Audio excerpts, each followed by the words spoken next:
Esta es la cuarta charla de la serie de charlas técnicas que nos ha brindado muy amablemente la empresa EPS, Earthquake Protection Systems, la cual el conglomerado de charlas se titula Aislamiento sísmico para estructuras civiles, diseño, rehabilitación y control de calidad. En esta oportunidad, la ingeniera de Aviram nos compartirá información muy relevante con respecto a lo que es el control de calidad de sistemas de aislamiento. Una breve introducción, como es de costumbre, para los que se conectan por primera vez. El Laboratorio Nacional de Materiales y Modelos Estructurales es una entidad académica de investigación adscrita a la Escuela de Ingeniería Civil de la Universidad de Costa Rica. Somos un laboratorio especializado en investigación, docencia y transferencia de tecnología, además responsables de ejecutar las labores que nos confiere la Ley 8114. Laboratorio se divide, bueno, en una parte administrativa, en sus respectivos laboratorios y en los programas de ingeniería estructural, ingeniería del transporte e ingeniería geotécnica, de los cuales voy a referirme brevemente al programa de ingeniería estructural, el cual tiene como objetivo contribuir al desarrollo de la ingeniería estructural en Costa Rica, además de fortalecer la posición de la universidad como institución académica y de investigación, mediante el apoyo a la docencia y la investigación que realiza la Escuela de Ingeniería Civil, velar por las responsabilidades de la Ley 8114. El programa actualmente es coordinado por el ingeniero Julián Trejos Villalobos, eh, quien a su vez coordina las dos unidades de las que se compone el programa, las cuales son la unidad de puentes y la unidad de estructuras. Actualmente la unidad de puentes cuenta con 6 profesionales, están sus nombres, y la unidad de estructuras se apoya con los profesores de la Escuela de Ingeniería Civil. Si gustan, pueden revisar nuestras redes sociales para obtener más información, ya sea del programa de estructuras o de los otros programas de la NAME, así como de sus laboratorios.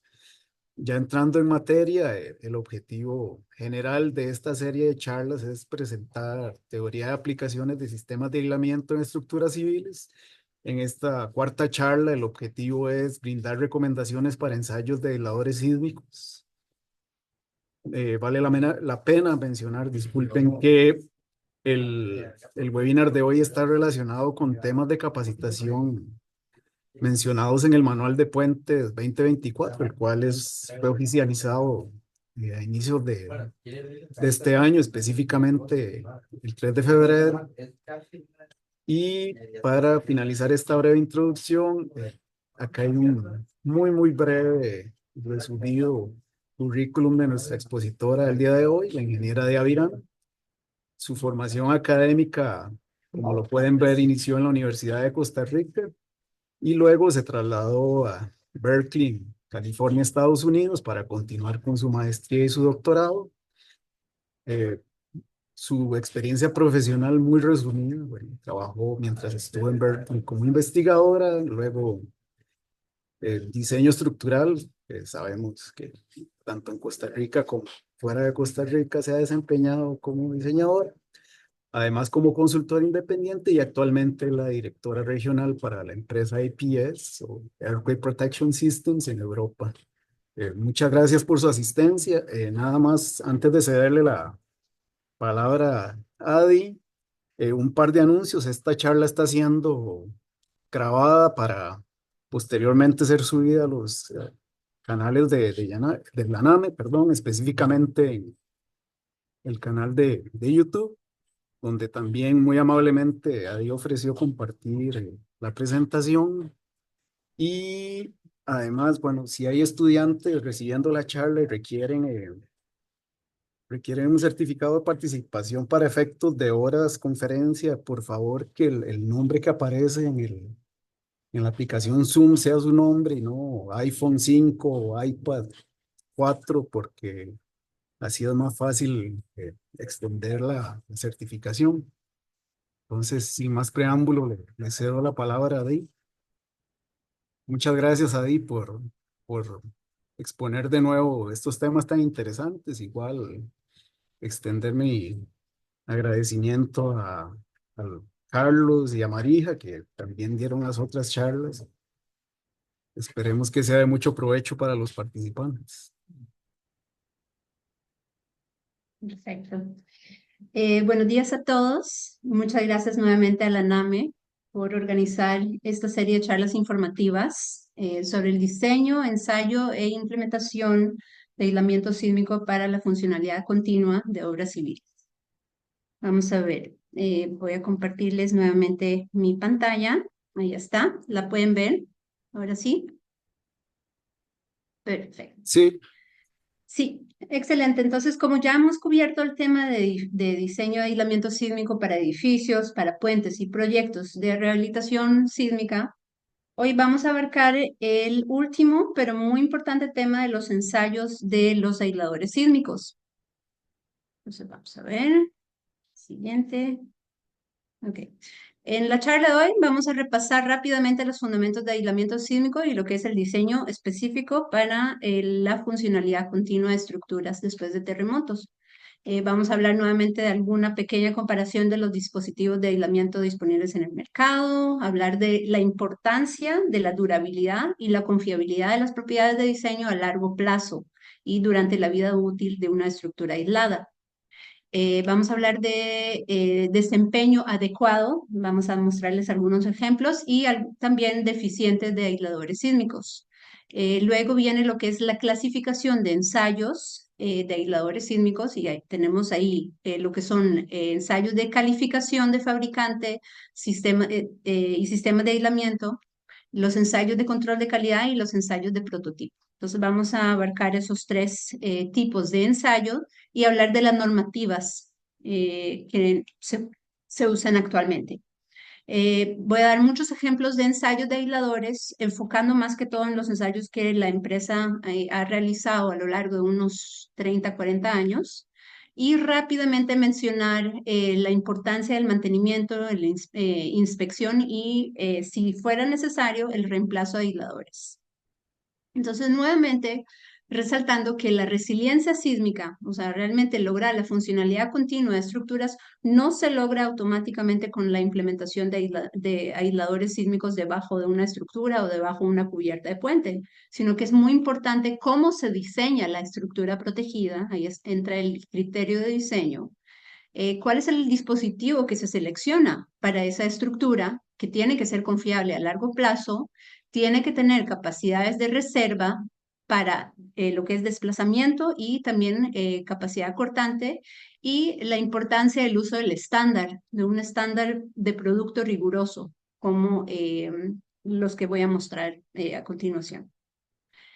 Entonces, bueno, nuevamente, esto ya lo habíamos visto, pero resaltando que en una estructura aislada, ya sea en un edificio o un puente, el sistema lateral primario que resiste las fuerzas sísmicas, más que todo las horizontales, son los aisladores, es el sistema de aislamiento sísmico.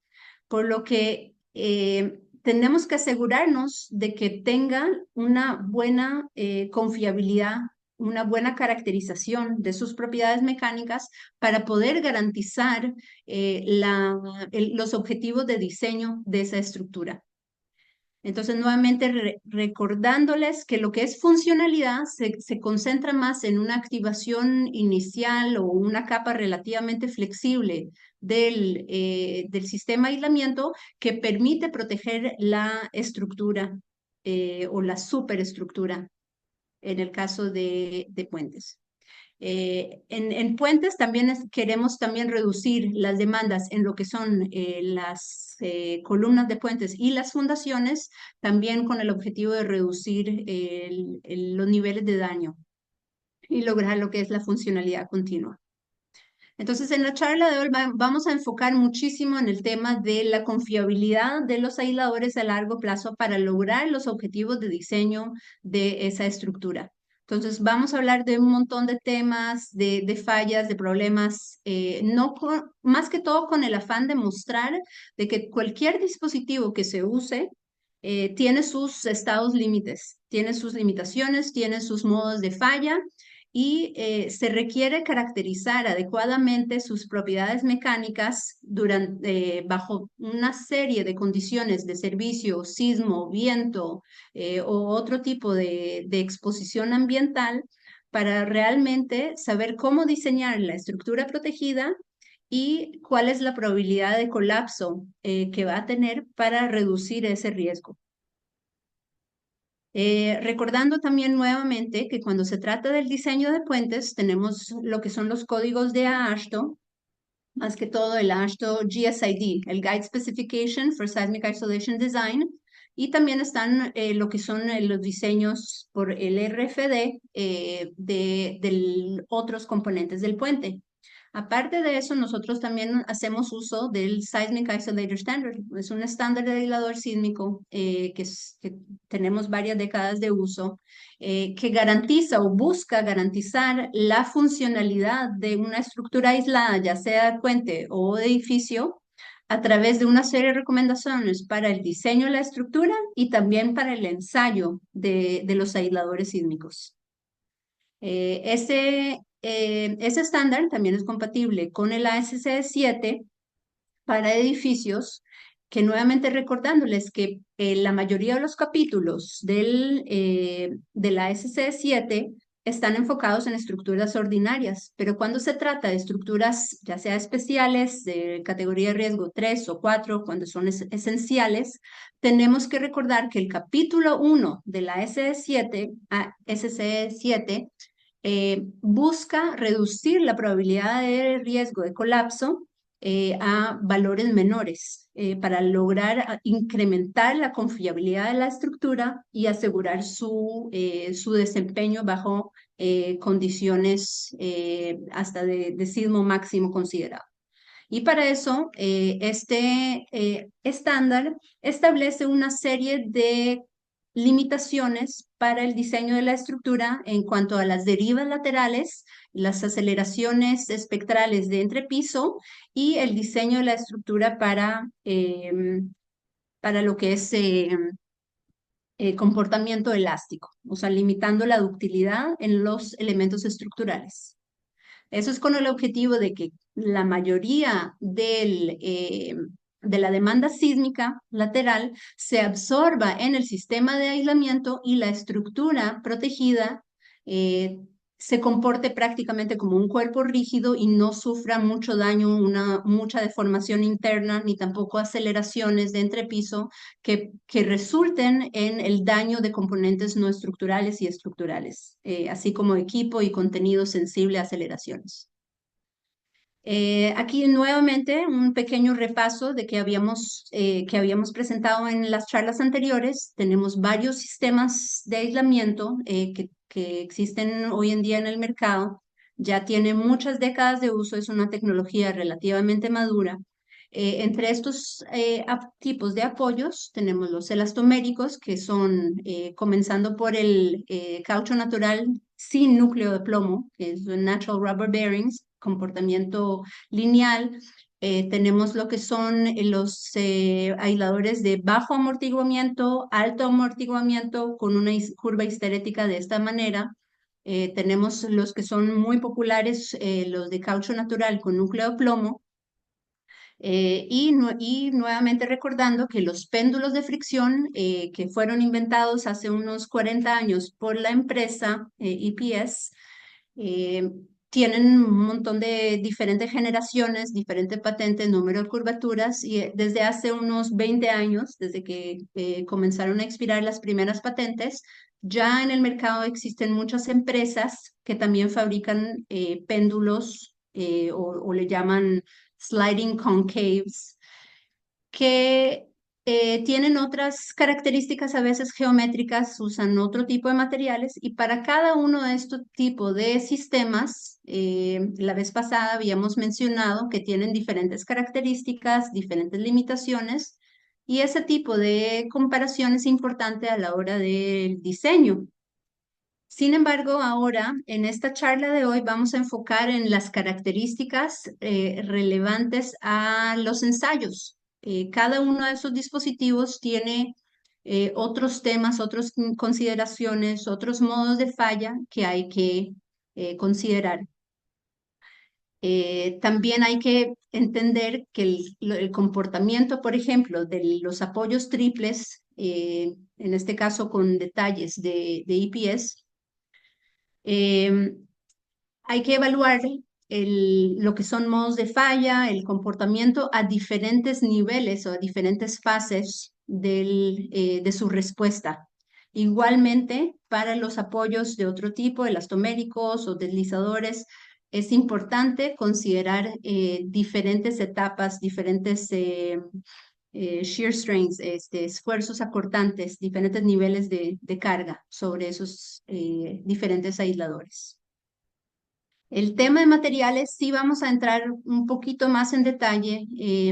EPS tiene un tipo de revestimiento de los aisladores de fricción que son distintos a los demás, las demás empresas competidoras, más que todo europeas, chinas, usan otro tipo de material y es importante a través de los ensayos que les vamos a mostrar a continuación, entender que esta es la clave para el buen funcionamiento de los que son aisladores de fricción. Hay otros detalles que son muy importantes, como son las superficies deslizantes, qué tipo de material se usan, pero la clave principal es lo que son el revestimiento en sí que controla la fricción, que es el parámetro principal que afecta la respuesta histerética y el comportamiento sísmico de una estructura aislada protegida con aisladores o péndulos de fricción. La experiencia de EPS hasta el momento, hemos instalado aisladores, o sea, miles de aisladores alrededor del mundo, pero la prueba de fuego realmente es bajo sismos reales. Entonces aquí ya tenemos una serie de unas 20 estructuras que hasta el día de hoy han sido sometidas a terremotos fuertes, pero la intensidad sísmica en el sitio del proyecto ha variado desde menor hasta severa, o sea, terremotos que su epicentro resultó ser muy cerca al proyecto y otras más alejadas, y bajo todas esas condiciones se han activado exitosamente los aisladores y las estructuras han podido mantener su funcionalidad. Entonces, a través de esa experiencia es que sentimos que podemos dar esa serie de recomendaciones para que otros fabricantes y más que todo otros diseñadores hagan un buen trabajo en el diseño y en la selección de sus dispositivos para lograr este tipo de comportamiento. Entonces, aquí están algunos ejemplos de hospitales. Voy a mencionar ahora un par de proyectos, pero sí son muchos tipos de entre puentes, fábricas, edificios altos, o sea, torres, eh, tanques de almacenamiento de gas, estructuras que son landmark, o sea, estructuras especiales, centros culturales que albergan muchas personas. Y más que todo lo que son hospitales y centros de emergencia, que son estructuras esenciales.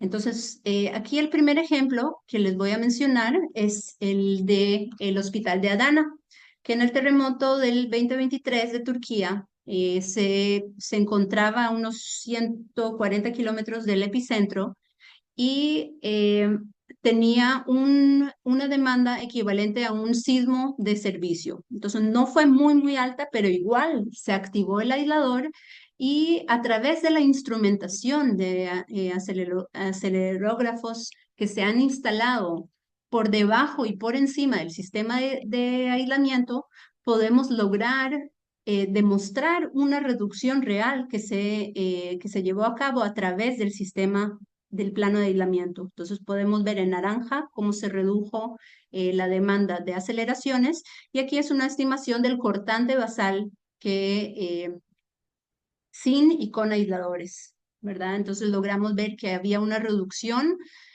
aproximada de 75% en las demandas. Entonces, esa es una forma es un ensayo prácticamente a escala real, con una estructura real, que demuestra el buen comportamiento, el buen desempeño y el hecho que se mantuvo la funcionalidad de la estructura bajo demandas sísmicas relativamente menores. Entonces sí se activó y ese centro hospitalario, que es el segundo hospital más grande del mundo, siguió funcionando y se convirtió en un centro de rescate para toda la región.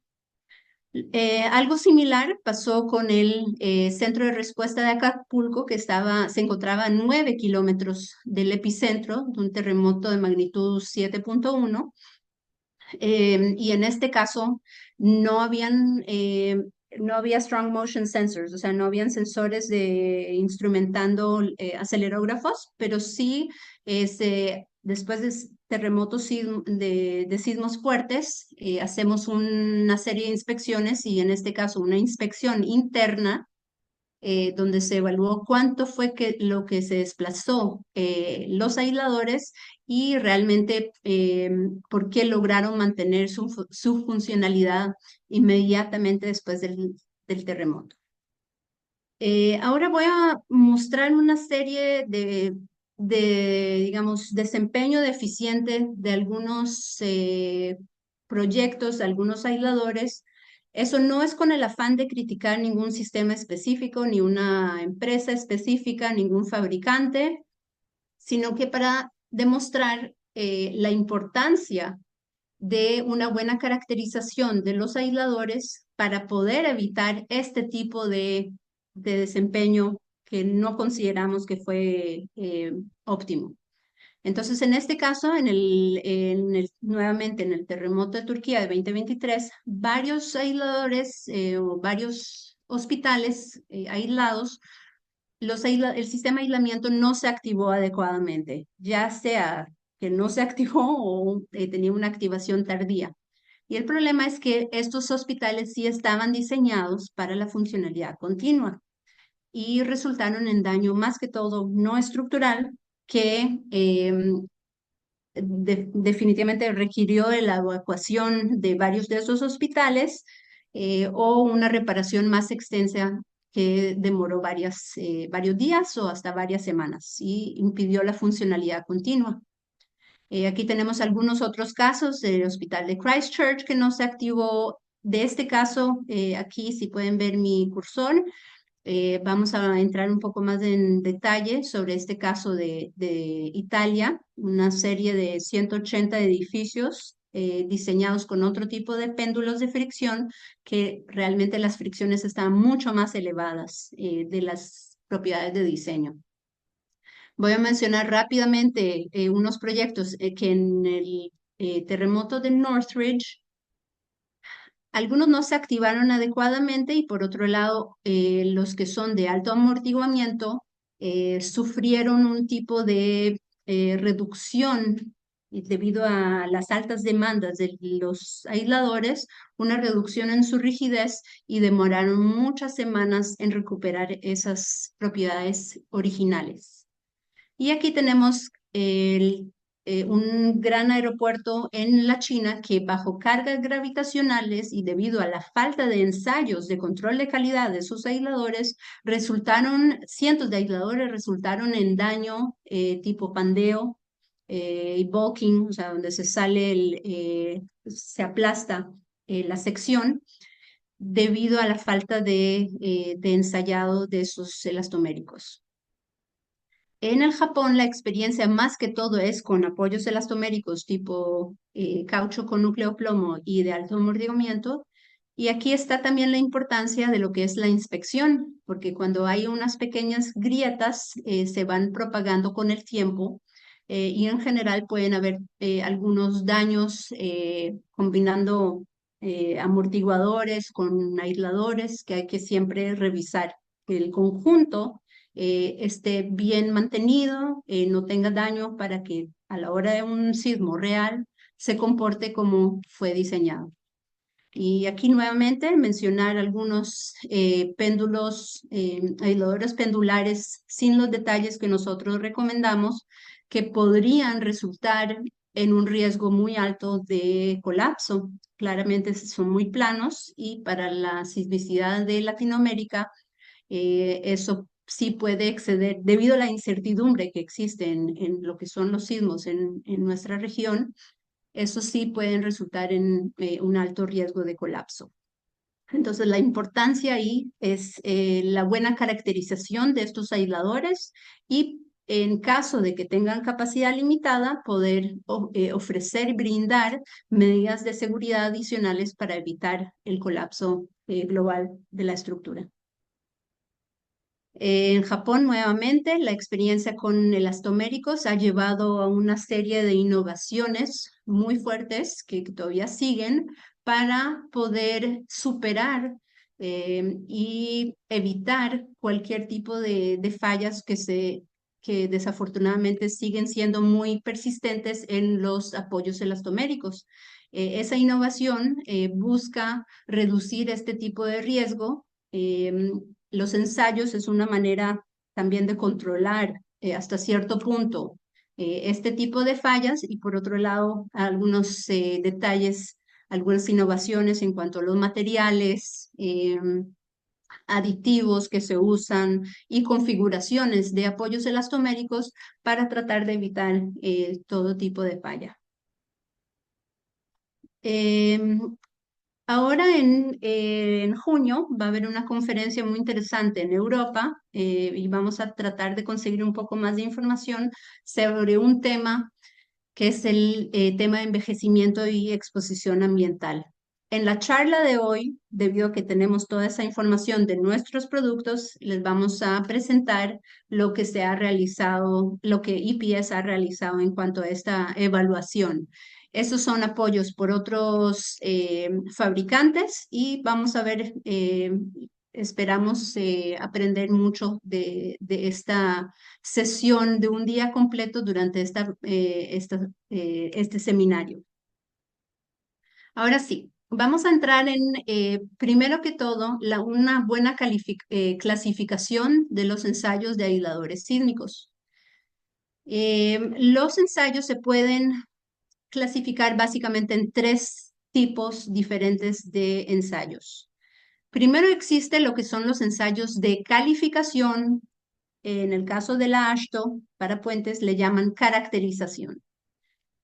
Esos ensayos de calificación son específicos para cada fabricante. Un fabricante puede tener varios sistemas de aislamiento. Cada uno de esos sistemas de aislamiento tienen que ser calificados. O sea, un fabricante X puede tener apoyos elastoméricos, apoyos pendulares, amortiguadores. Cada fabricante y cada sistema de aislamiento tiene que ser calificado. ¿Y qué significa calificado? Hay que entender cuál es su resistencia al fuego. Los materiales de construcción, la mayoría, tienen una resistencia al fuego de entre 1 a 2 horas. Es importante que los aisladores por lo menos cumplan con ese tipo de requisitos, con ese tiempo de resistencia al fuego, de rating, fire rating. Luego tenemos el tema de envejecimiento, exposición ambiental, contaminación de campo. Hay que hacer ensayos de mesa vibratoria. Eso es con el afán de caracterizar y validar el comportamiento global tridimensional de un aislador. Y no basta con solamente la carga lateral. Aunque sea en condiciones dinámicas, es importante ver cómo se comporta la estructura protegida bajo unas simulaciones reales de sismos. Hay que caracterizar sus capacidades últimas y claramente hay que saber bien cuáles son sus propiedades dinámicas. El sismo no es una carga estática, hay que entender cuáles son las propiedades que tiene bajo diferentes velocidades de deslizamiento o velocidades de carga. Ahora, estos ensayos entonces de calificación son específicos para cada fabricante y cada sistema de aislamiento. Entonces, eso no se hace para todos los proyectos, eso ya es anteriormente el fabricante calificado tiene que tener ese tipo de ensayos para demostrar que tiene un buen control de calidad de su producto y puede caracterizar bien el producto para para ser utilizado en una estructura civil, en una obra civil. Luego vienen lo que son los ensayos de prototipo. En estos ensayos generalmente se usan dos prototipos, o sea, dos especímenes de un tipo de aislador. Entonces, para cada modelo debería hacerse un ensayo, una serie de ensayos de prototipo. Algunas son ensayos de capacidad que no necesariamente tienen que ser llevarse a cabo de manera dinámica, sino que simplemente se evalúa cuál es su capacidad de disipación de energía, su capacidad ya sea tensión o levantamiento de corta duración para lo que son los apoyos pendulares. Hay que asegurarse de que tenga una curva histerética estable. Eso es básicamente demostrar que tiene un incremento positivo de la resistencia lateral con el desplazamiento lateral, o sea que la curva no decaiga. Y lo que son las propiedades dinámicas es cuando la razón de carga afecta las propiedades laterales del aislador. Es importante incluir y realizar esos ensayos de una manera dinámica, tomando en cuenta el periodo natural del sistema de aislamiento, del aislador. Entonces, en este caso, básicamente evaluamos lo que es la curva histerética, que sea estable, la rigidez y el amortiguamiento bajo cargas dinámicas. Los ensayos de control de calidad eh, se recomienda que sean dinámicos, porque en la mayoría de los apoyos de los sistemas de aislamiento, la carga dinámica sí afecta lo que es la rigidez, el amortiguamiento y la curva histerética. Entonces, en general se recomienda que sea dinámico, pero sí hemos visto que algunos casos se hacen estáticos cuando no tienen la capacidad de laboratorio. Ahora, estos ensayos de control de calidad sí son específicos para cada proyecto y se debería hacer para la totalidad de todos los aisladores que se colocan en sitio. Los ensayos de prototipo de propiedades dinámicas también deberían hacerse para ese tipo de aislador. Muchas veces ya esto, cuando ya son muchos modelos, no se necesita repetir los ensayos de prototipo y especialmente el de propiedades dinámicas y de capacidad porque ya, o sea, ya se han realizado anteriormente para otros proyectos o para suficientes modelos con características y materiales similares a los que se usan en el proyecto. Entonces se puede tratar de evitar volver a repetir los ensayos de prototipo, que son muchos, para cada proyecto específico. ¿Okay? Entonces aquí está la lista nuevamente de los diferentes ensayos de calificación, de control de calidad y de prototipo de capacidad y propiedades dinámicas. Aquí yo he hecho la labor para el ASC 7 y para el AASHTO. Bueno, copiar la sección relevante y agregarle a esta presentación con un pequeño resumen que les va a servir. No voy a entrar en mucho detalle, especialmente cuando entremos en el tema de los ensayos de prototipo, pero van a tener las diapositivas disponibles para que puedan referirse a esas secciones específicas y cómo está escrito en el estándar y un pequeño resumen de los puntos principales.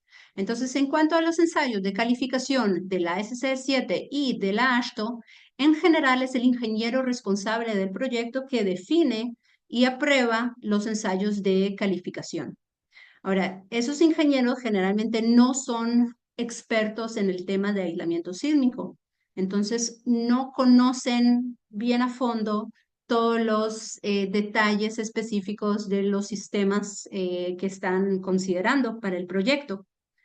El ASHTO, por ejemplo, requiere el ensayo de mesa vibratorio. Ambos ASC 7 y ASHTO describen de una manera muy general cuáles son los efectos y fenómenos que esos ensayos de calificación deberían considerar, como temperatura, fatiga, desgaste, desgarramiento, otro tipo de condiciones de servicio, viento, etcétera, pero más que todo hacen referencia a una serie de protocolos de ensayos estaban publicados anteriormente basados en una serie de ensayos muy exhaustivos sobre algunos aisladores específicos. Entonces, por ejemplo, un documento de la SC7 del 96, dos documentos del HITECH del 96 y 2002 y el NIST son protocolos de ensayos que ambos, ASC7 y AASHTO, hacen referencia como como una sugerencia o una guía para establecer requisitos para un proyecto específico para calificar el fabricante. Pero aquí puede haber una interpretación o una selección muy subjetiva de cuáles son los ensayos a realizar. Y por eso nosotros nos basamos en el estándar de aislador sísmico, que dan como mínimo una serie de ensayos, de recomendaciones para por lo menos hacer esta serie de ensayos para poder calificar a un fabricante y al sistema de aislamiento. O sea, tener la certeza de que el aislador, ese sistema de aislamiento, ha sido lo suficientemente ensayado, lo suficientemente evaluado para poder utilizarlo con mayor confiabilidad en una obra civil, especialmente cuando se trata de una estructura o una obra crítica que requiere del tema de funcionalidad continua. Entonces, nosotros aquí tenemos lo que son los ensayos de envejecimiento y contaminación o exposición ambiental, ensayos de resistencia al fuego, por lo menos unos tres modelos que tengan su curva de fuerza de formación lateral, por lo menos tres ensayos de mesa vibratoria, pero solo uno puede ser a escala real, los otros pueden estar a escala reducida. El AASHTO solo permite, eh, solo acepta ensayos de mesa vibratorios con escala mayor a un cuarto. Luego necesitamos suficientes ensayos dinámicos y suficientes ensayos de capacidad. Y eso es como mínimo, ¿verdad? Eso es la serie de recomendaciones de ensayos mínimos para tener confianza de que no ha sido un fabricante que acaba de salir con un nuevo producto y de una vez lo instala en un proyecto, sino que realmente lo ha evaluado, lo ha caracterizado de una manera un poco más exhaustiva, más integral. Aparte de esos ensayos de calificación, tenemos que asegurarnos de que se sigan buenos procedimientos de control de calidad. Generalmente recomendamos lo que es el ISO 9001-2015. Tenemos que evaluar lo que es el desempeño sísmico de los aisladores en terremotos pasados. Pedirle al fabricante, si es posible, que tenga esa transparencia, ¿verdad? De reportar cualquier falla o cualquier reemplazo que ha tenido que realizar en proyectos pasados. Y también tenemos que tomar en cuenta lo que son los factores de modificación de propiedades bajo condiciones de servicio y bajo condiciones de sismo. Entonces, para eso tenemos, bueno, y nada más mencionar rápidamente que la SC7 y el AASHTO requieren de un eh, estándar de producto para todos los materiales de un proyecto. Eso incluye el concreto, el acero, la soldadura y también lo que son los aisladores sísmicos. Entonces, cuando se especifican aisladores, hay que especificar cuál es el estándar de ese producto que rige su diseño, su manufactura o fabricación y sus capacidades y cuál es el ensayo que se ha realizado para demostrarlo. El tema de funcionalidad, nuevamente, la mayoría de los capítulos de la SC no lo especifican, pero el capítulo 1 de la SC7 sí requiere la funcionalidad.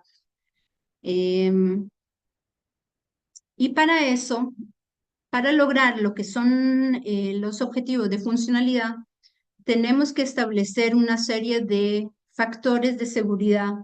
Si solo se usara el aislador sísmico para evitar el colapso.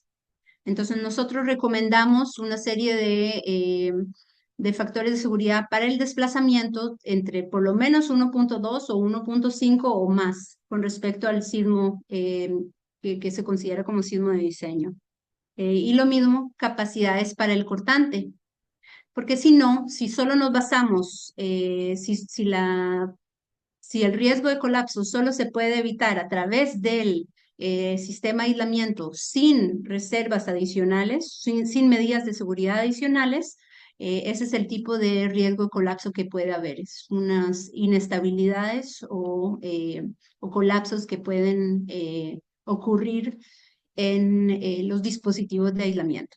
Y cuando hablamos de esos factores de seguridad, solo para aclarar, se trata de la carga última máxima del aislador comparado a la carga de, digamos, de diseño o máximo, sismo máximo considerado, depende qué normativa se usa. Y esos son los factores de seguridad que necesitamos proveer, o sea, no puede estar en el límite de su capacidad en una obra civil donde toda la estabilidad de la estructura depende del aislador. Ahora, con respecto a lo que son los factores de modificación de propiedades, nosotros a la hora del diseño de una estructura aislada tenemos que tomar en cuenta esa variación en las propiedades nominales de un sistema de aislamiento o un amortiguador. Tienen siempre propiedades superiores e inferiores. Y ese es un ejemplo de la SC7, pero sí hay que tomar en cuenta aquí una serie de condiciones que afectan esos factores de modificación. Esos factores están basados más que todo en una serie de ensayos. Sí son bastante exhaustivos, pero también la información que sale con el tiempo se incrementa. Entonces, el documento de Constantino del 99, seguido por el de 2007, a partir de ahí es donde salen esos factores de modificación de propiedades de la SC7 y también de la AASHTO. ¿Ok? Entonces se combinan todos estos diferentes efectos y aparte de eso, el estándar de aislador sísmico y también ojalá salga también en el Código Sísmico de Costa Rica y otros códigos, debería también incluir el tema de envejecimiento, que es uno de los factores que más afectan las propiedades a largo plazo de los dispositivos de aislamiento.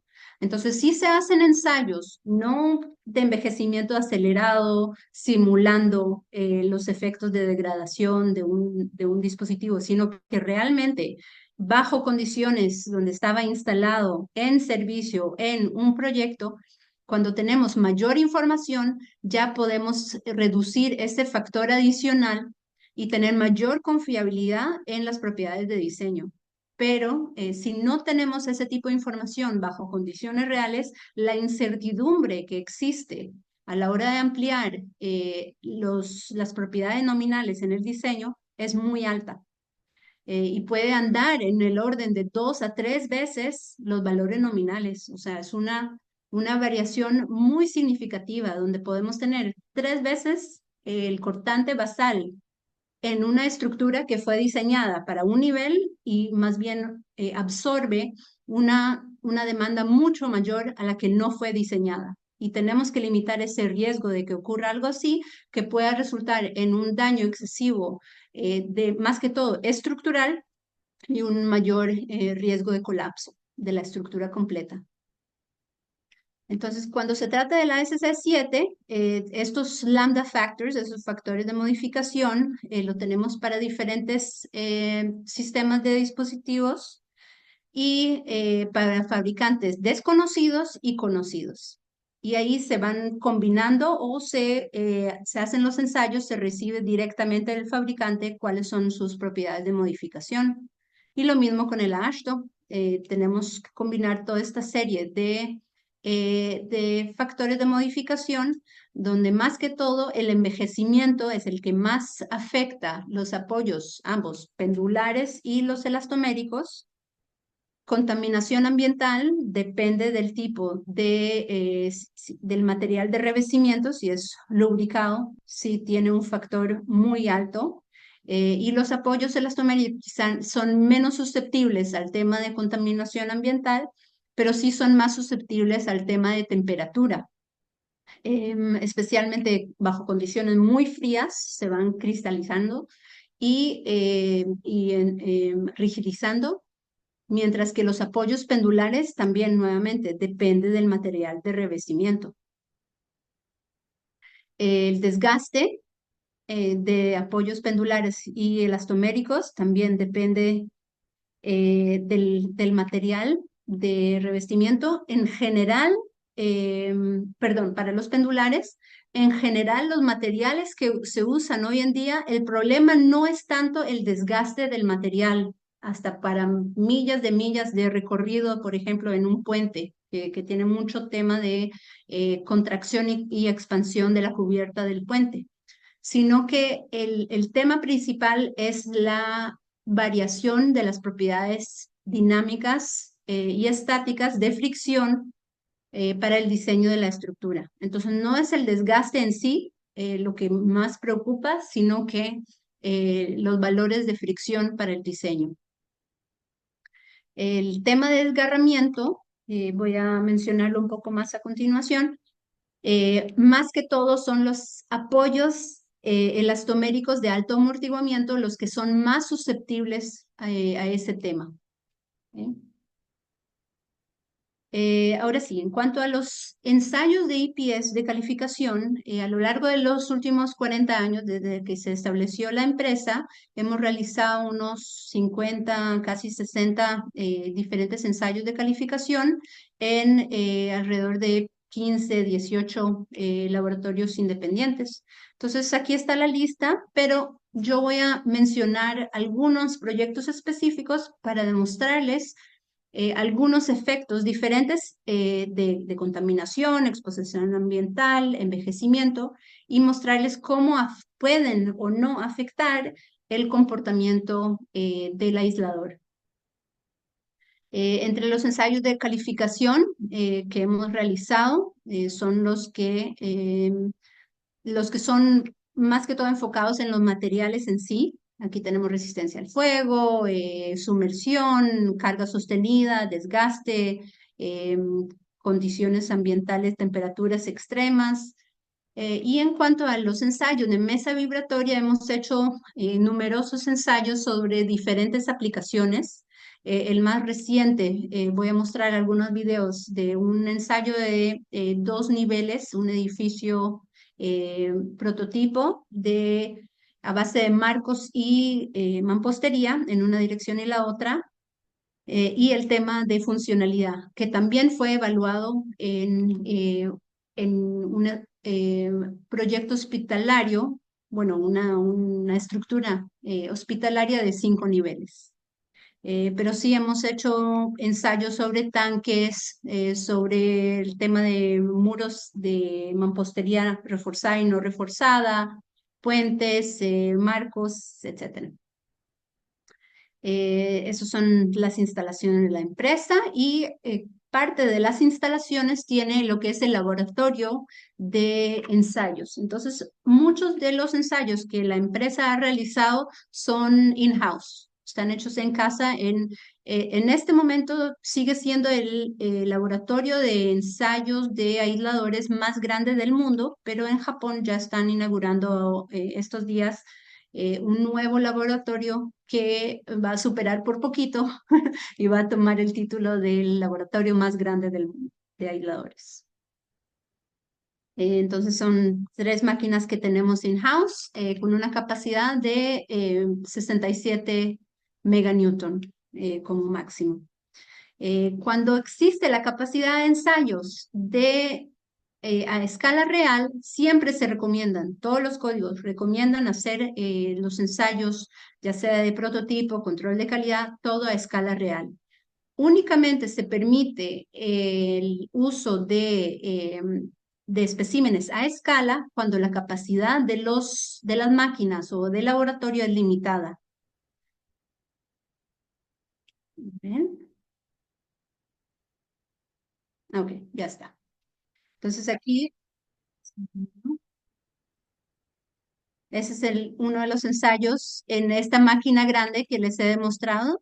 En este caso estamos ensayando un apoyo de triple péndulo y pueden ver cómo se va activando el péndulo interno, el péndulo externo. Y lo que ustedes acaban de ver es un ensayo de control de calidad que se hace en 3 ciclos hasta el desplazamiento de diseño del dispositivo. Existen muchos laboratorios alrededor del mundo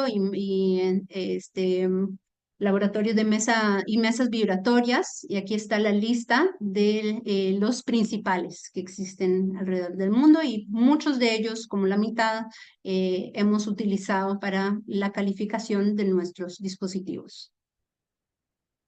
Uno de los temas principales es como para comenzar, ¿verdad? Es el tema de resistencia al fuego. Lo que son los apoyos elastoméricos, sin protección al fuego, la mayoría tienen que poder alcanzar lo que es el requisito típico de 60 minutos, de 1 hora de fire rating. Con protección al fuego tenemos algunos dispositivos que logran hasta 1 hora y media. Y esa calificación es muy importante para poder utilizarlo como un material de construcción. En el caso de IPS hemos realizado los ensayos, siempre se usan laboratorios UL, que en este caso logramos una resistencia al fuego, un fire rating de 5 horas, pero todo depende del tamaño del aislador que se use. Entre más grande el dispositivo, mayor resistencia al fuego. Entre más pequeña, es menor. Y ese es como de entrada, uno de los requisitos principales para poder utilizar los dispositivos como material o como un elemento, un componente principal de una obra civil, es que tenga buena resistencia al fuego, que no sea menor a otros componentes que se utilizan en el resto de la estructura. Aquí podemos ver que en el caso de los apoyos de EPS, al final de todo lo que es el revestimiento, los valores de fricción obviamente incrementan muchísimo, todo el material se va quemando a temperaturas altísimas de miles de grados, pero el aislador sigue teniendo la capacidad de carga vertical y sigue funcionando como un aislador en caso de un sismo, con obviamente unas fricciones mucho mayores a las de las propiedades de diseño. Los ensayos también se deben hacer a diferentes velocidades de deslizamiento para evaluar el efecto sobre el coeficiente de fricción con la velocidad de deslizamiento de apoyos pendulares. Eso es debido a que cuando ya se vence la fricción estática, es importante entender cómo es esta curva y cómo se comportaría el aislador bajo condiciones, digamos, de servicio, bajo cargas termales, cuando tenemos, por ejemplo, diferentes temperaturas, flujo plástico, retracción del concreto. Es ese tipo de bajas fricciones a este tipo de velocidades de deslizamiento son esenciales para poder aliviar ese tipo de esfuerzos, especialmente en puentes. Cuando tenemos unas luces muy grandes. Por ejemplo, aquí ese es el hospital de Basak Shehir, que es el más grande del mundo, con 1 millón de metros cuadrados, pero cada dimensión aquí es como de 360 metros en planta y no tiene ningún tipo de junta de expansión, y eso es debido a que tenemos una menor fricción a baja velocidad de deslizamiento comparado a las fricciones dinámicas de diseño. Lo mismo en puentes, ese es el puente el Sixth Street Viaduct, el viaducto de Los Ángeles, que tiene más de 1 kilómetro de longitud, simplemente con una junta de expansión en los dos extremos y sin ninguna junta intermedia a lo largo de la estructura. Luego está el tema de envejecimiento. Como yo les mencioné, es muy diferente tener ensayos de envejecimiento acelerado, como lo tenemos aquí cuando no teníamos suficientes datos, a los ensayos reales que se han realizado. En el caso de EPS, nosotros hemos instalado en 1993 alrededor de 267 aisladores en la Corte Federal de Justicia de San Francisco. Este año hemos realizado los ensayos a los 32 años de ser instalados los aisladores bajo condiciones de servicio, o sea, bajo carga sostenida en esta estructura. Como pueden ver aquí, esos son los especímenes que hemos ensayado. Y aquí están las propiedades de diseño, que era 6% más o menos 1% de fricción nominal de diseño, y eso es como ha variado después del año cero, o sea, los ensayos de prototipo, digamos, se ensayaron 5,5%, 5,8%, y luego los ensayos que se realizaron a los 10 años, 20 años y 30 años o 32 años.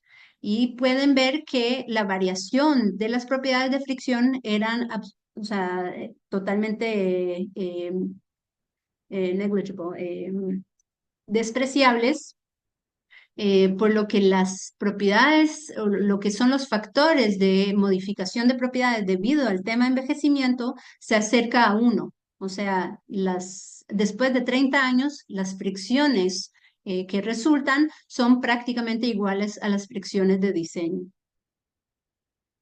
Y aquí están las curvas. Podemos ver que existen unas pequeñas diferencias en la forma y un poco el tema del stick slip que se nota, pero básicamente las fricciones estáticas y dinámicas se han mantenido prácticamente con una variación totalmente despreciable. Es importante, ahora sí podemos mencionar un poco más sobre los ensayos de aisladores pendulares de otros tipos que usan otro tipo de materiales. En cuanto a los materiales de revestimiento, tenemos lo que es el teflón, los que son a base de teflón o politetrafluoretileno, polietileno o poliamid, que es como un nylon. Entonces, lo que son el polietileno y poliamid son más como, sí son polímeros, pero son un poco más plásticos que los que son a base de teflón. Y tienen propiedades nominales de fricción estática y dinámica en el orden de 10 a 20%. Entonces, cuando ustedes y en los proyectos ven fabricantes que usan 2%, 5%, 10% para materiales de revestimiento a base de polietileno, generalmente se refiere a condiciones lubricadas. Y cuando decimos lubricadas, se refiere a lubricantes líquidos, que generalmente sí requieren de mantenimiento a lo largo de la vida útil de la estructura. Es un tema a considerar a la hora de la selección del tipo de aislador y el tipo de revestimiento. Entonces, cuando se trata de lubricantes líquidos, generalmente, aunque el fabricante no lo especifique explícitamente, sí debería requerir de mantenimiento para asegurarse que esté bien engrasado en todas las hendiduras. Y cuando se trata de lubricantes sólidos, generalmente no requiere de mantenimiento. Ahora sí, podemos entrar un poquito en mencionar con más detalle el tema de un proyecto de aisladores en Italia que fue construido después del terremoto de L'Aquila, donde muchas personas fueron desplazadas de esa zona que quedó destrozada. Se construyó un complejo residencial de 187 edificios, todos con péndulos de fricción por otras empresas, y las propiedades de diseño, lo que son las fricciones, andaban entre 3 y 4%. Ahora, debido a la urgencia de construirlo rápidamente, en poco tiempo, para poder eh,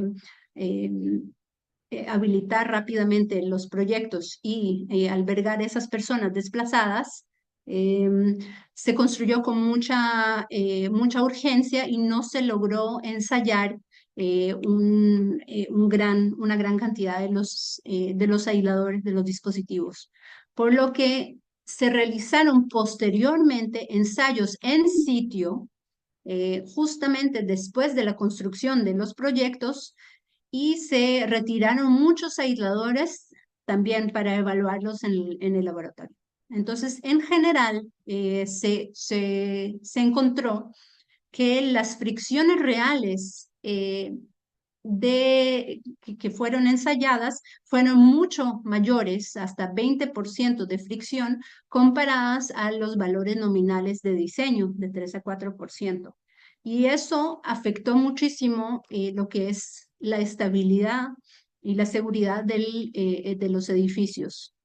Ahora, debido a que se usaron altos factores de seguridad en el diseño de las estructuras, esos edificios se consideraron relativamente seguros y no se tuvieron que, decidieron no realizar ninguna modificación. Pero ahora, recientemente, están volviendo a ensayar, después de 15 años de ser instalados, nuevamente están ensayados algunos edificios, unos 4 o 5 edificios, para realmente verificar nuevamente cuál es las fricciones después de 15 años de instalados. Entonces, a la hora de instalar, ya los valores de fricción registrados o ensayados fueron mucho mayores a los valores nominales. Y ahora, después de 15 años, no han salido los resultados, pero estaremos atentos a ver cómo esos diferentes péndulos de fricción se han comportado a lo largo del tiempo. Y ese es en el caso de edificios donde sí están un poco menos expuestos a condiciones ambientales y deberían, o sea, tienen un deterioro mucho menor comparado a puentes. Ya a la hora de instalados en los dispositivos en el 2014 o 2000, bueno, este estudio fue en el 2017, ya se notó una variación muy grande en diferentes propiedades estáticas, fricción estática, dinámica y lo que es el amortiguamiento.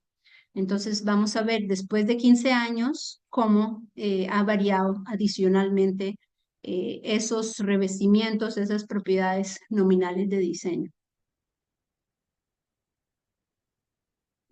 Hay literatura adicional que menciona el tema de esas altas variaciones en las propiedades de revestimientos a base de polietileno. Son un poco menos susceptibles que los materiales a base de polyamide, que es nylon, pero el material que se usa en la mayoría de los productos que vienen de Europa y de China son a base de este material. El polietileno, especialmente el Ultra High Molecular Weight Polyethylene, y disculpa este concepto largo, pero es una cadena mayor, con mayor resistencia al desgaste, muy buena capacidad de compresión, pero sí también por el hecho de que está basada en polietileno, más susceptible al efecto de envejecimiento, especialmente bajo carga sostenida. Entonces aquí tengo una lista de referencias adicionales que hablan de este tema, que claramente señalan que puede existir el tema de activación o una activación tardía de apoyos pendulares si no se toma en cuenta bien las propiedades reales del producto. Ok, esto es los ensayos que hemos realizado eh, para el tema de los anillos de seguridad de los aisladores. En el caso de EPS, de EPS, nosotros sí tenemos en los apoyos pendulares esos anillos de retención de desplazamiento que generalmente los suministramos más allá del desplazamiento máximo considerado, o sea, del sismo máximo considerado.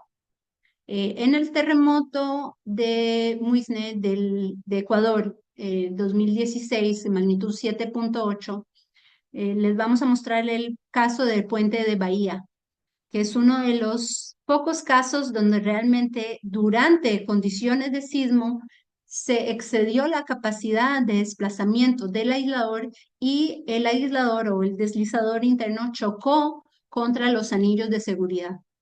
Como pueden ver, las demandas en el sitio fueron muy altas, de hasta 1.4 peak ground acceleration, ¿verdad? Aceleración pico efectivo, bueno, del terreno. Y eso o sea, generó un daño completamente devastador en toda la ciudad de Bahía. Pero el puente en sí, que es un puente de 2 kilómetros de longitud, a pesar de que en algunos aisladores, especialmente en la pila 12, excedió la capacidad de desplazamiento, eso generó, sí, un impacto contra los anillos, pero ese aislador recentró, no colapsó y aseguró la funcionalidad continua de esta estructura esencial inmediatamente después del terremoto. Y eso logró la evacuación de 15.000 vehículos en las primeras 24 horas después del terremoto. Entonces, los anillos de seguridad no basta con solamente poner un anillo, sino que caracterizar cuál es su resistencia al cortante. Entonces nosotros después de unos 10 años retiramos, debido a que los aisladores sí recentraron, después de unos 10 años se retiraron estos mismos apoyos y se ensayaron en el laboratorio de EPS bajo carga lateral hasta romper los anillos. Y así logramos determinar cuál es el factor de seguridad de estos anillos al cortante. EPS tiene varios sistemas. Es importante mencionar que aparte de los anillos, tenemos un nuevo sistema que depende más de la rotación de los deslizadores interno y el deslizador, digamos, principal, donde esa rotación permite incrementar la rigidez lateral, pero aún puede transmitir la carga vertical. Entonces, aún se mantiene en condiciones de estabilidad vertical y logra transferir o transmitir la carga lateral. Y son dos patentes con dos respuestas un poco diferentes que hay que entender y hay que caracterizar. Entonces, cualquier detalle que tenga un aislador hay que ensayarlo hasta su última capacidad, hasta la máxima capacidad que tenga para evaluar realmente cuál es la reserva de capacidad que tenemos para poder evitar y controlar el colapso. Entonces, ese sistema que les mencioné nuevo se usó para esta estructura, este viaducto de Los Ángeles, de 2 kilómetros de longitud.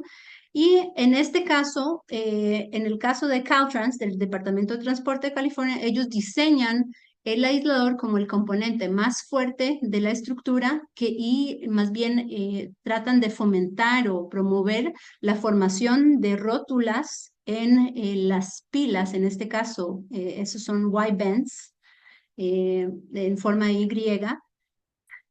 para poder proteger lo que son las fundaciones. Y eso solamente se puede lograr, ese tipo de diseño por capacidad, estableciendo de una manera adecuada la capacidad del aislador y asegurándonos de que el aislador en sí no sea el elemento frágil o elemento débil en una estructura aislada, sino que siempre podremos transferir las cargas entre la superestructura y la subestructura de una estructura aislada a través de este plano de aislamiento. En el caso de apoyos elastoméricos y de cualquier otro tipo, es importante la calificación y los ensayos de capacidad y prototipo, considerando, un segundo, considerando todo lo que son los diferentes modos de falla, los diferentes grados de libertad, las condiciones de servicio, condiciones de sismo y cualquier otra condición extrema. En el caso de los elementos estructurales que conectan los aisladores, tenemos que caracterizar también lo que es la rigidez rotacional de esos elementos, porque las cargas que se transfieren entre los elementos que lo conectan pueden ser muy diferentes. O sea, aparte del P delta, en el caso de los apoyos elastoméricos, también transfieren algunos momentos directos, debido a que sí tienen rigidez rotacional. En el caso de apoyos pendulares, tienen relativamente una rigidez rotacional baja, especialmente cuando tienen fricciones bajas. Entonces, más que todo, transfiere los momentos P delta. Entonces son muchas características que hay que entender de los diferentes dispositivos para poder hacer una buena labor a la hora del diseño. Eso yo lo mencioné la vez pasada en la charla de puentes. En el caso de apoyos tipo POT, en realidad no son aisladores sísmicos, y hay que saber que también estos presentan muchos modos de falla, y considerar realmente si su uso es recomendable o no para una estructura importante. En el caso de apoyos elastoméricos, es importante caracterizar estas curvas histeréticas hasta la máxima capacidad o hasta la máxima demanda que estarían sujetos. Porque a partir de, digamos, 200 o 300% de esfuerzo cortante, ya podrían presentar una caída, una degradación. Entonces, el diseño debe ser limitado a los valores que recomiendan el fabricante de ese producto, para tratar de evitar todo tipo de daño, como pueden ver acá, los diferentes modos de falla. Aquí está la referencia una referencia interesante de este tipo de ensayos. Vamos a ver si esto está, le voy a bajar el volumen un poquito para que vean. Esos son ensayos de apoyos elastoméricos. Esto no lo van a ver mucho, disculpe que la imagen no está muy bien. Pueden ver ahí colapsó, falló completamente el aislador elastomérico y perdió su capacidad de carga lateral y también vertical. Esos son ensayos que realmente llegan al límite del elastomérico y superan claramente el cortante recomendado, el esfuerzo cortante recomendado para esos dispositivos. En el caso de los apoyos de fricción, voy a mencionar algunos ensayos adicionales que hemos realizado. En este caso, ensayos de disipación de energía. Hicimos 70 ciclos dinámicos repetidos y entre ellos 23 sismo máximo considerado consecutivos, para tratar de ver cómo degrada la curva histerética y cómo degrada el material. Y eso es hasta llegar a tener superficie metálica contra superficie metálica, hasta el final o sea, desgastando completamente el material de revestimiento.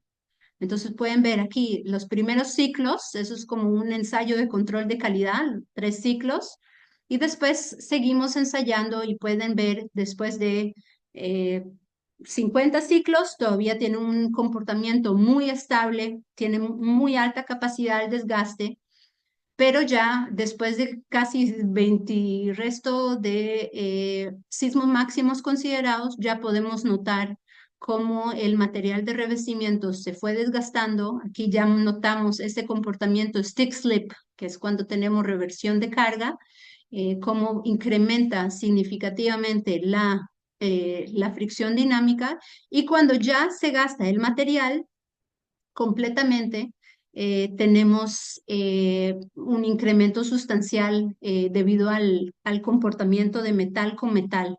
Sin material de revestimiento, tiene unas fricciones muy inestables.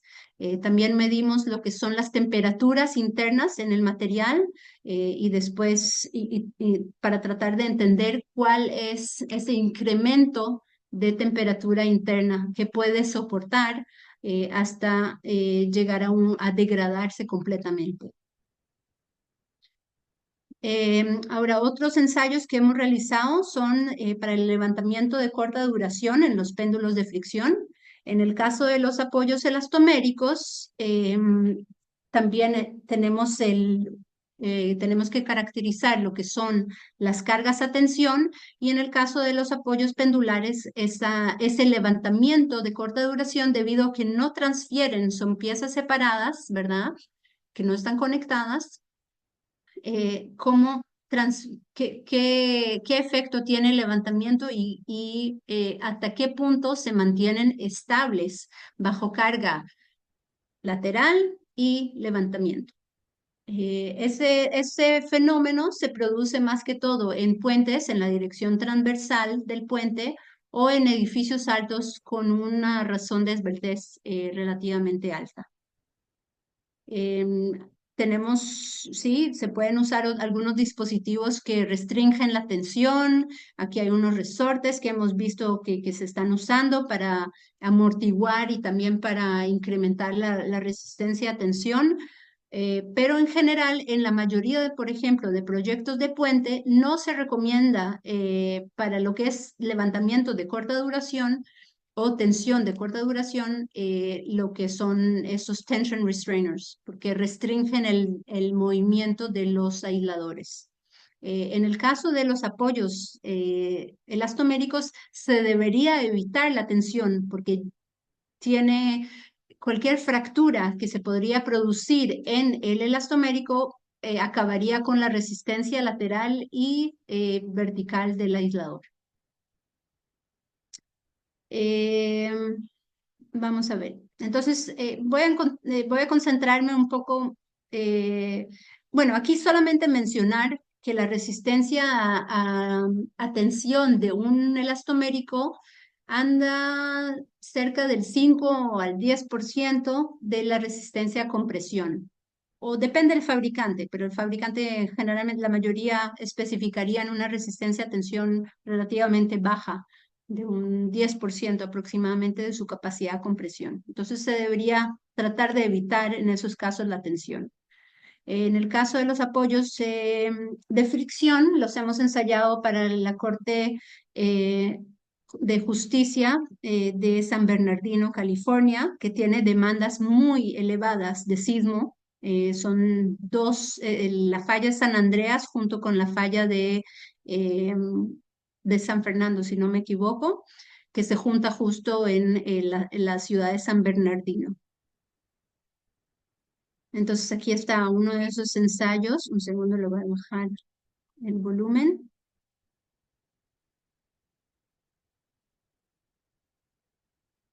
No, creo que tengo que volver a hacerlo. A ver. Sí,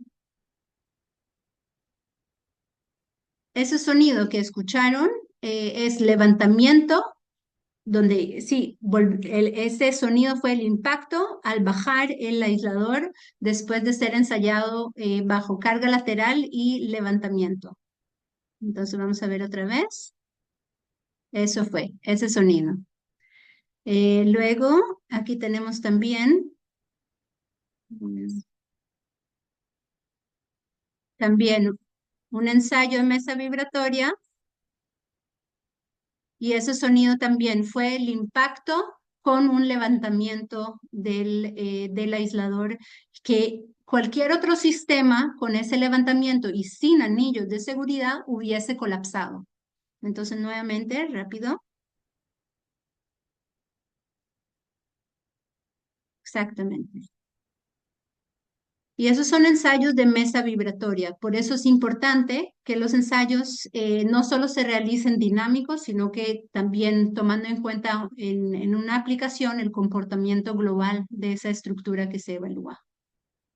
Eh, Entre los ensayos de calificación de EPS también se evaluaron muchas condiciones ambientales extremas de temperatura. Es todo un programa de high-tech del Departamento de Transporte de California bajo diferentes condiciones de carga y a partir de ahí comenzaron a ser utilizados en todos los puentes de la costa oeste de Estados Unidos para el Departamento de Transporte de California, de Oregon, del estado de Washington, etcétera. En el caso de Canadá, hace unos años se realizaron unos ensayos también de condiciones extremas de unos puentes en condiciones árticas. Entonces son temperaturas extremas. En el caso de estos aisladores, algunos a la hora de ser instalados, el recubrimiento que usa EPS quedó dañado debido a operaciones de construcción y se le metió todo tipo de debris, o sea, contaminación de campo y hielo. Entonces, se ensayaron estos aisladores y se demostró que el material de revestimiento y debido a que se usan las superficies de acero inoxidable, no había una variación significante en el comportamiento lateral o histerético de los dispositivos. Entonces, a pesar de tener esas condiciones extremas, el comportamiento o la respuesta del aislador se mantiene estable. Un programa similar se hicieron en otros proyectos, como por ejemplo en el puente Tappan Zee Bridge de Nueva York, donde se instalaron 560 apoyos de péndulo triple en condiciones también severas. En Nueva York también llega a temperaturas muy bajas y durante la instalación, un 10% de los dispositivos eh, eh, se generó un daño en el recubrimiento y se le metió todo tipo de agua, hielo, etcétera. Entonces se retiraron los apoyos más que se veían con más, digamos, más afectados y se ensayaron, pero se le agregó todo tipo de contaminación, de barro, casi que se volvió como una cerámica dura, se usó nitrógeno líquido para congelar los aisladores y se hicieron los ensayos para evaluar cuál es el efecto sobre las curvas histeréticas. Entonces, aunque las fricciones dinámicas en el sentido de carga principal no han sido afectadas, es importante entender cuál es el efecto sobre las curvas, el amortiguamiento, la capacidad de disipación de energía, bajo condiciones de contaminación o congelamiento. Después, como pueden ver, si uno limpia realmente estos dispositivos que se ven aparentan ser deteriorados, si se limpian y si hasta se vuelve a pintar, están en condiciones prácticamente nuevas. Entonces, después de ser limpiados, la superficie de acero inoxidable todavía sigue siendo intacta y el revestimiento, si se hace una buena selección del material, también puede lograr este tipo de comportamiento prácticamente como el apoyo original con las propiedades de diseño. Entonces, hablando de puentes, ese es eh, otra serie de ensayos de mesa vibratoria que se realizaron en Berkeley. En este caso, no solo se evaluaron los dispositivos, sino que también este tipo de detalles adicionales en puentes como lo que son guías, para poder asegurarse de que bajo carga transversal en el puente siga siendo, tengamos el alineamiento de la cubierta para poder asegurar la funcionalidad del puente después de demandas laterales, ya sea de viento o de sismo, más que todo.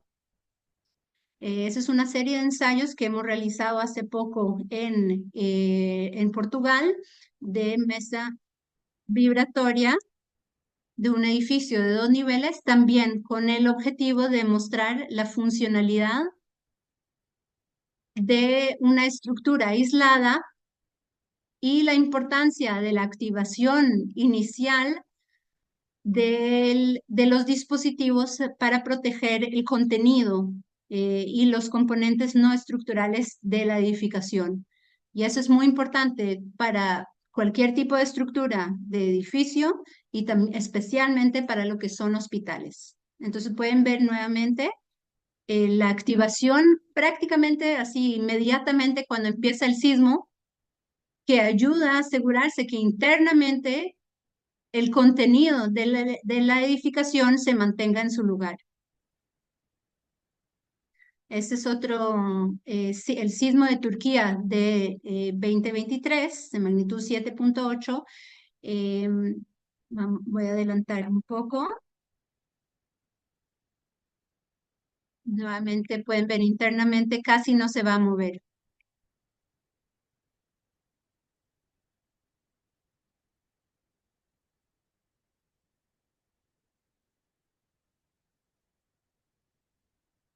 Y ahora sí, ya empieza el movimiento principal. Y en este caso fueron muchos ciclos, hemos hecho cerca de 100 simulaciones en esta serie de ensayos y en todos los casos, hasta en casos donde la demanda era muy asimétrica, en todos los casos recentró el aislador. Entonces pueden ver aquí al final, eh, cómo el aislador queda perfectamente centrado. Y ese es un tema, el tema de recentrado es también un tema muy importante que hay que capturar. Y las condiciones de los apoyos triples después de esta serie de ensayos es importante capturarlo para ver la condición de los dispositivos después de un sismo máximo o un sismo fuerte. Aquí tenemos también vamos a mostrar este.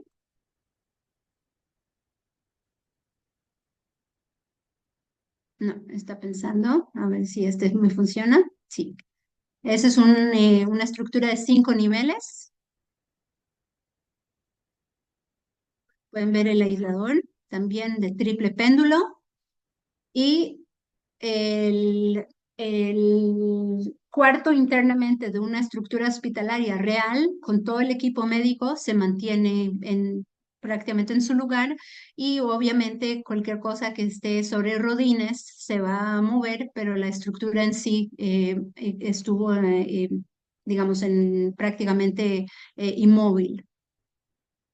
Aquí hemos hecho otro ensayo de laboratorio viendo el tema de torsión.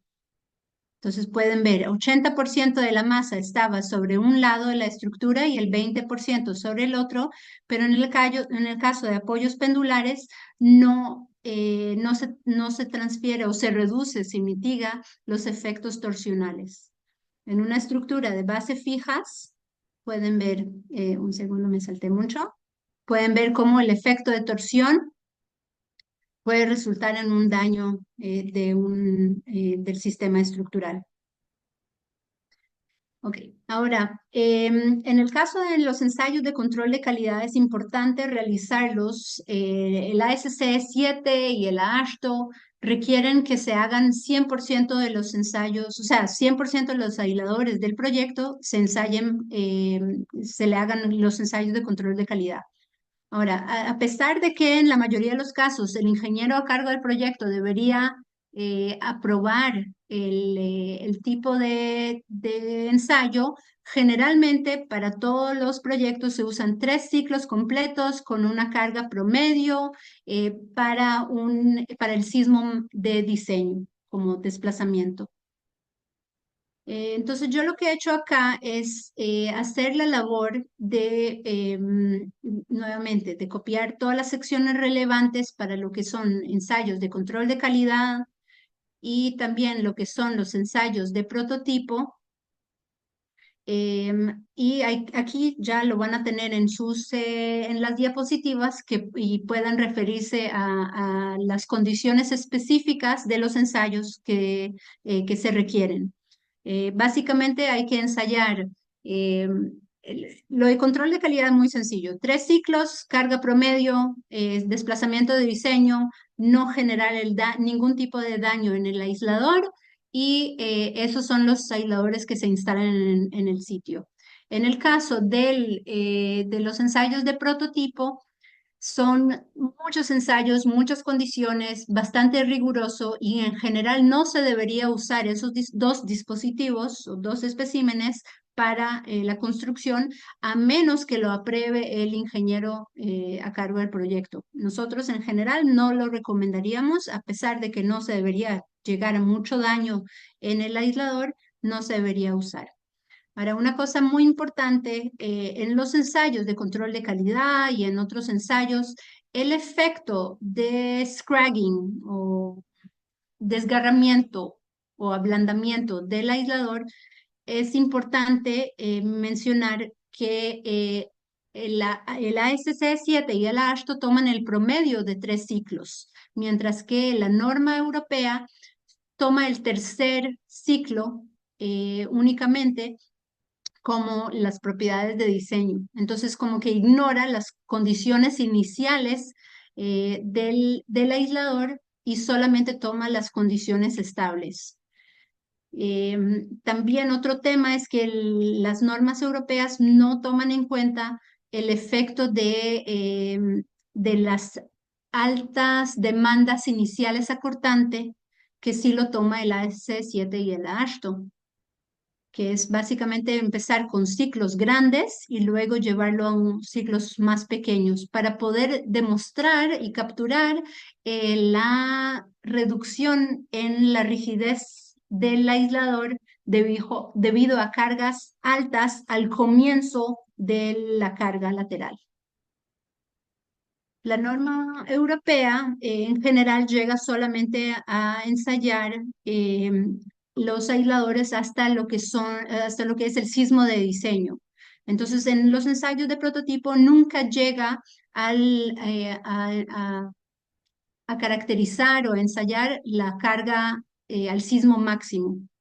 Los requisitos de ensayo también solo requieren 5% de ensayado de control de calidad para los apoyos deslizantes y 20% para los apoyos elastoméricos, mientras que la SC7 sí requiere 100% ensayos de control de calidad. Y aquí hay otra serie de temas que tenemos con la norma europea que quizá no por eso no sería tan recomendable para las condiciones sísmicas de los países de Latinoamérica con alta sismicidad.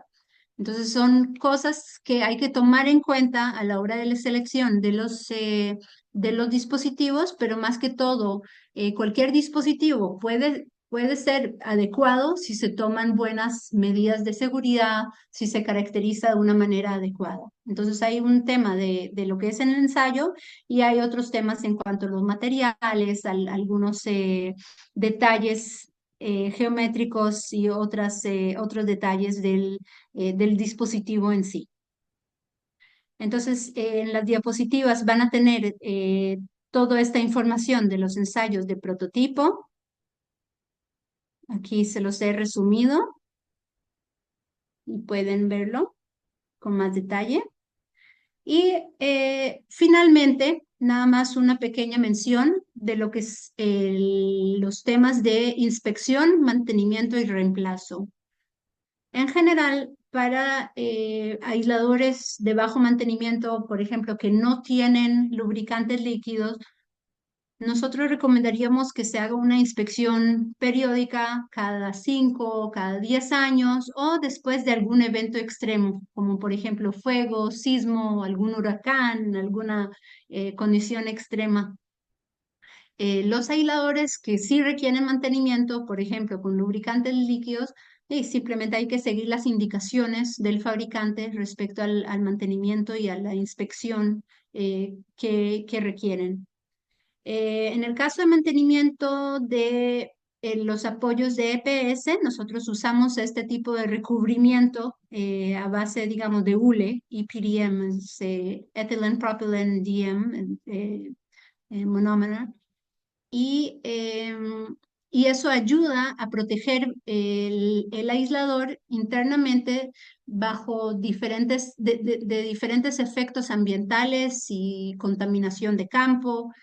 Sin embargo, a pesar de ese recubrimiento, que de hecho hemos mejorado los detalles del recubrimiento a lo largo de los años para asegurarnos de que no, que se mantenga en su lugar y se mantenga intacto, es importante procurar mantener el aislador en condiciones secas, que no esté sumergido, que no esté expuesto innecesariamente al ambiente, protegerlo de vandalismo, protegerlo de animales que pueden hacer su nido dentro del aislador o que pueden dañar el aislador externamente. Entonces, esas son las condiciones típicas de mantenimiento. En general, se debería utilizar materiales duraderos.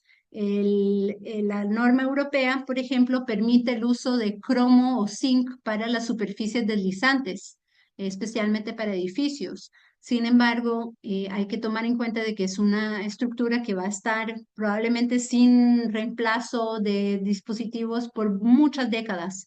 Entonces entre mayor durabilidad y confiabilidad tengamos en los materiales a la hora de ser diseñados e instalados, mejor para el proyecto a largo plazo.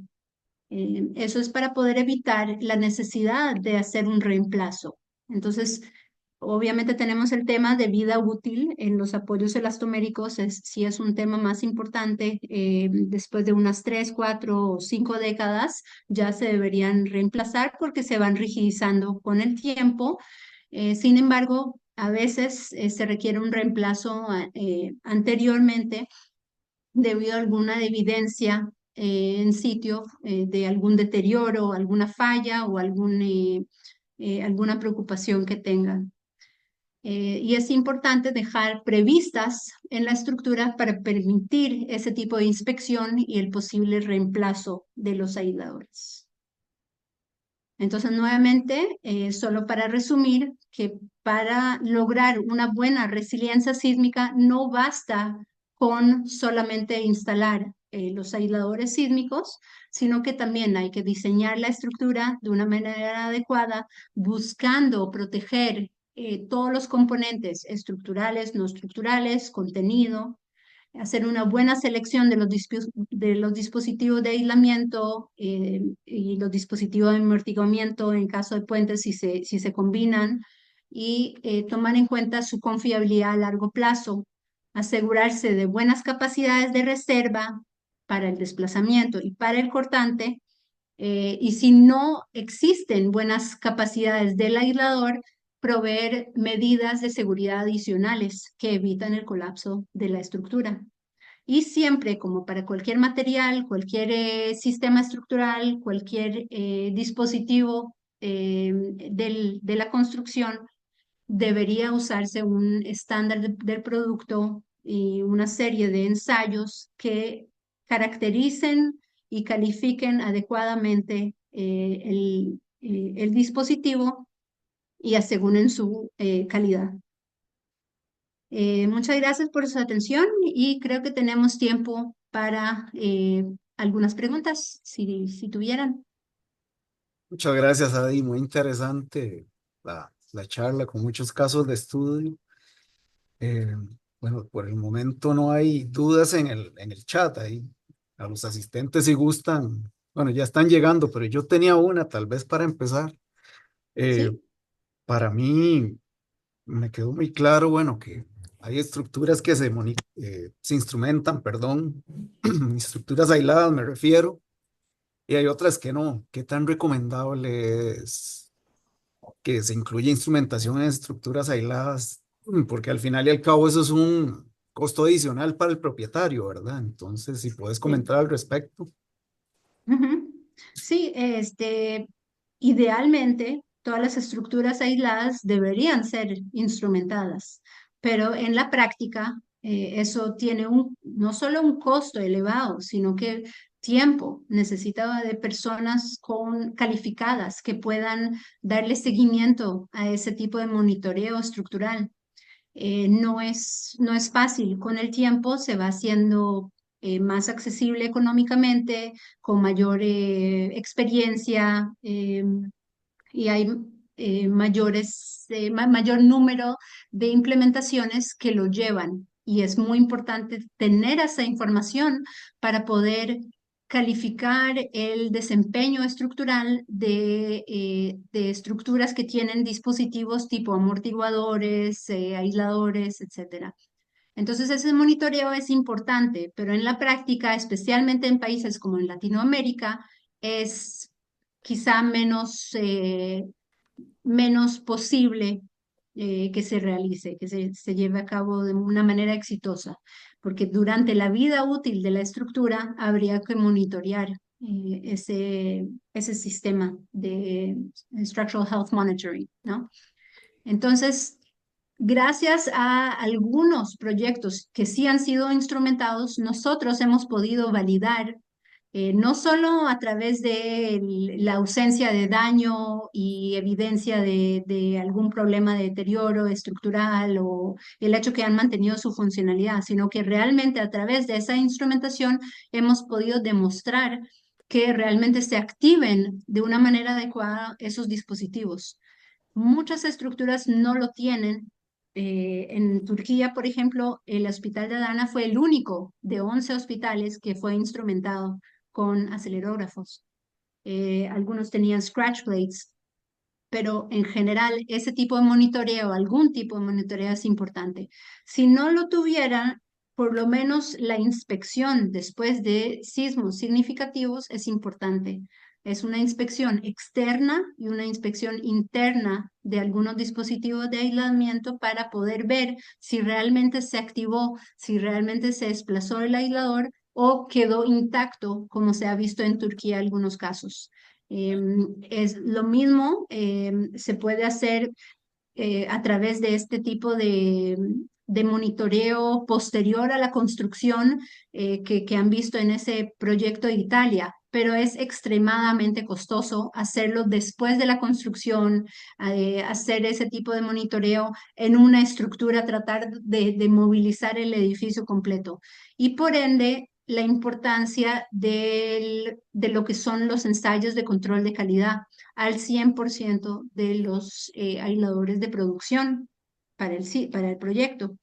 Eso ayuda a evitar hasta cierto punto, limitar cualquier variación, cualquier defecto, cualquier problema. La calificación bajo condiciones de servicio también es una manera de ver cómo a lo largo de la vida útil de la estructura se van modificando las propiedades de diseño del aislador. Entonces no es solo bajo cargas o simulación de envejecimiento acelerado, sino que realmente retirar del sitio aisladores y ensayarlos después de X años de uso es un componente muy importante de la evaluación general de un dispositivo. El monitoreo de la salud estructural realmente para Latinoamérica no es tan factible. Eh, Se debería hacer, sí, pero no es tan práctico, digamos, para las condiciones de nuestra región. Pero otro tipo de ensayos y requerir que los fabricantes reporten su desempeño, las fallas que han tenido, exigirle, o sea, cualquier tipo de problemas de desempeño que ha tenido, es una manera también de controlar y asegurar el buen comportamiento de una estructura protegida sísmicamente. Muchas gracias, Adi. Bueno, hay dos preguntas en el chat. Ujú, en el chat. Las Sí. voy a leer. Francisco Rodríguez dice, ¿qué tipo de deterioros podrían indicar un requerimiento de reemplazo? Bueno, nosotros hemos tenido pues voy a dar una serie de ejemplos, ¿verdad? En el caso de los apoyos de EPS que tienen un revestimiento que es propietario de la empresa, que no es algo patentado, hemos demostrado que bajo cualquier condición de deterioro que aparenta externamente, el aislador en sí aún mantiene sus propiedades a largo plazo de diseño. O sea, lo que importa realmente es el revestimiento y cómo se comporta con respecto a la superficie deslizante, que es de acero inoxidable, o sea, no se degrada. Ese comportamiento es lo que rige. Externamente hemos tenido problemas de todo tipo, de dispositivos que han quedado sumergidos por 15 años y que externamente pueden tener algún tipo de corrosión superficial, porque nosotros usamos una base que no es de acero, sino que es a base de hierro fundido, debido a que tiene mayor capacidad de compresión, mayor ductilidad de compresión y no presentaría modos de falla frágiles. Entonces se requiere de una pintura especial anticorrosiva de epóxico y bajo condiciones muy, muy extremas, árticas, de sumersión por 15 años, 20 años, sí puede la pintura quedar afectada externamente, ¿verdad? Entonces, los dispositivos pueden aparentar deteriorados, pero estamos demostrando a través de una serie de ensayos en todo tipo de aplicaciones que el comportamiento, el desempeño en sí del aislador queda intacto. Para otros fabricantes, ese tema es más importante porque usan materiales que sí son más susceptibles al tema de exposición ambiental. Estoy hablando de los péndulos de fricción por otros fabricantes, porque los elastoméricos en general no se ven tan afectados a condiciones ambientales, pero sí a temperatura. Entonces, los apoyos elastoméricos sí, bajo condiciones, digamos, muy frías, pueden presentar grietas. Ese es algo que una inspección, por ejemplo, en puente, debería capturar, debería notar. Entonces, la inspección ayuda, de cierta forma, ver si hay algún tipo de deterioro. En el caso de aisladores de pendulares, estamos notando que muchos aún no tienen el recubrimiento y algunos fabricantes ya lo están empezando a incorporar, como copiando, digamos, los detalles de EPS que hemos ido también mejorando, el tema de recubrimiento de hule. Entonces, externamente quizá no se pueda notar algún deterioro con ese recubrimiento, pero internamente sí podría tenerlo. Y por eso los ensayos de envejecimiento bajo condiciones de servicio son esenciales. Y si existe esa información, hay que pedírsela al fabricante para que puedan mostrar si hay alguna variación en las propiedades de diseño a largo plazo. Los elastoméricos, los apoyos pendulares, todos tienen otros modos de falla y otros problemas de deterioro, de laminación, que simplemente hay que estar observando a través de una inspección periódica. No tiene que ser cada año, pero cada X número de años, para asegurarse de que todo se vea en condiciones aceptables, intactas, que no esté colapsado, etcétera. Ujú. Eh, Tenemos tiempo para una pregunta más, Adi. Carlos Sí. Fernández pregunta, bueno, me pareció ver en la sección de fallas de apoyos en Japón el uso de aisladores de neopreno cuadrados y no circulares. ¿No es esto Ujú. contraproducente por asuntos de la rigidez lateral en ejes oblicuos? En Japón, su práctica común es sí, utilizar todo tipo de elastoméricos, combinándolos con todo tipo de amortiguadores de fricción, de viscous dampers, de fluid dampers, o sea, de todo tipo. Y con el tiempo, debido a que tienen esa recurrencia mayor de sismos, ellos van innovando, van mejorando algunos detalles. Como muchas estructuras están aisladas, muchas también sufren daño. Y hay que reemplazar a esos dispositivos, pero así, no solo son unos cuantos, o sea, parte de su industria, parte de la práctica en Japón Sí, claro. es el reemplazo constante de dispositivos debido a que expira su vida útil, debido a que se muestra algún tipo de daño bajo condiciones de servicio o debido a que después de un sismo, la mayoría sí se activan y sí funcionan, pero hay que reemplazarlos debido a algún tipo de daño en el dispositivo o en las conexiones. Entonces, parte de la práctica común de ellos es el reemplazo constante de dispositivos que sí presentan muchas fallas, más que todo bajo cargas de sismo, pero también bajo otras condiciones de servicio. Y ellos van innovando, agregando aditivos, fibras, poniendo unas combinaciones de aisladores, en lugar de solamente tener los eh, steel shims, o sea, esas placas delgaditas, también ponen placas de acero. Y así controlan lo que es el aspect ratio, o sea, la razón de aspecto, de esbeltez, es el shape factor, todo tipo de innovaciones para poder resolver esa serie de fallas que siguen teniendo, de cualquier configuración que tenga, ya sea cuadrada o circular. Todos los dispositivos tienen sus estados límites y tienen sus capacidades. Lo importante es caracterizarlo y lo importante es empatarlo bien con el objetivo de desempeño de la estructura. Porque, por ejemplo, no podríamos tener una estructura diseñada para estructuras esenciales para la funcionalidad y escoger un dispositivo con baja confiabilidad que no ha sido adecuadamente calificado. Y por otro lado, podemos tener el mejor dispositivo de aislamiento, de amortiguamiento del mundo, pero la estructura en sí no se diseña de una manera adecuada. Entonces, igual, ambos casos demuestran que es el conjunto, el dispositivo y la estructura que van a llevar, y una buena caracterización, ¿verdad? Un buen programa de ensayos que va a llevar a una buena implementación sísmica. Ujú. Listo. Muchas gracias, Adi. Bueno, creo que se acabó el tiempo para la actividad. Eh, ¿Sí? Nada más reiterar nuestro agradecimiento a EPS, tanto a vos, a Marija y a Carlos por toda la información que nos ofrecieron y compartieron. Y bueno, esperamos futuras actividades.